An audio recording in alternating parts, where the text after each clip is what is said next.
And over in Lacovia, St. Elizabeth, residents blocked the main road for a second time this week to get the authorities' attention on the rising floodwaters around their homes. Trapped inside a watery home. The lived reality residents of Reading in Lacovia, St. Elizabeth describe as weeks of floodwaters continue to rise with each day of rainfall. We have to step in the water, go in our bed, wake up, go to the bathroom, step back in the water. Even some of the resident bathrooms start to slide away, then start to have landsliding inside their house because too much water inside the house. As you can see, I have to come out in my boots this morning because the water is so high and we have residents around there. About 2 weeks now they get food and then they cannot get food because of the water. And so for the second time in 3 days, residents blocked the main road under the watchful eyes of the police to urge the authorities to act. They point to immediate dangers. So we fear for our life now because we don't know if crocodile and water we can go eat at night time. Yes, me see it. See what? The crocodile. The baby crocodile.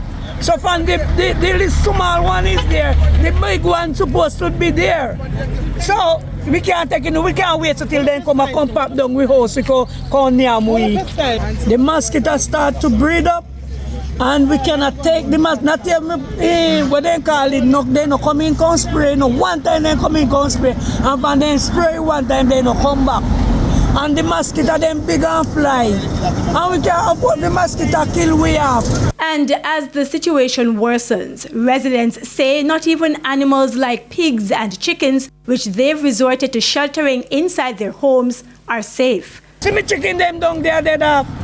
Come here if you have them in the house. And then start dead now. You understand? Through the coldness, the time getting cold. They lament the flooding continues to hamper commute. Right now, if you go all walk down there, I can't go and walk. The people in the yard full of water. Can't work.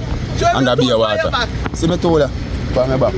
I may have more tool down there. We may have to park my vehicle on higher level and the roadside. That's we can get transport. And also we have to walk in the water. We have to use fridge to come out. And we want the drain to cut, that the water can run go over the other side of pan. Now, Member of Parliament for St. Elizabeth Northwestern, Andrew Morris, had urged residents to be patient as the situation will require a long-term fix. He says he's working with the municipal corporation to assess the situation and work to clear some of the drains in the area. But at a People's National Party PNP press conference last week, MP for St. Elizabeth Northeastern, Zuleika Jess, called for the establishment of a multi-agency task force, which comprises representatives from the parish council, national works agencies, the political representatives such as the councillor, the member of community members. And I ask for this inclusion because community members, the local representatives, have intimate knowledge, local knowledge, almost indigenous knowledge of where you can find some of the old drains where you used to channel the water. Krista Campbell, TVJ News.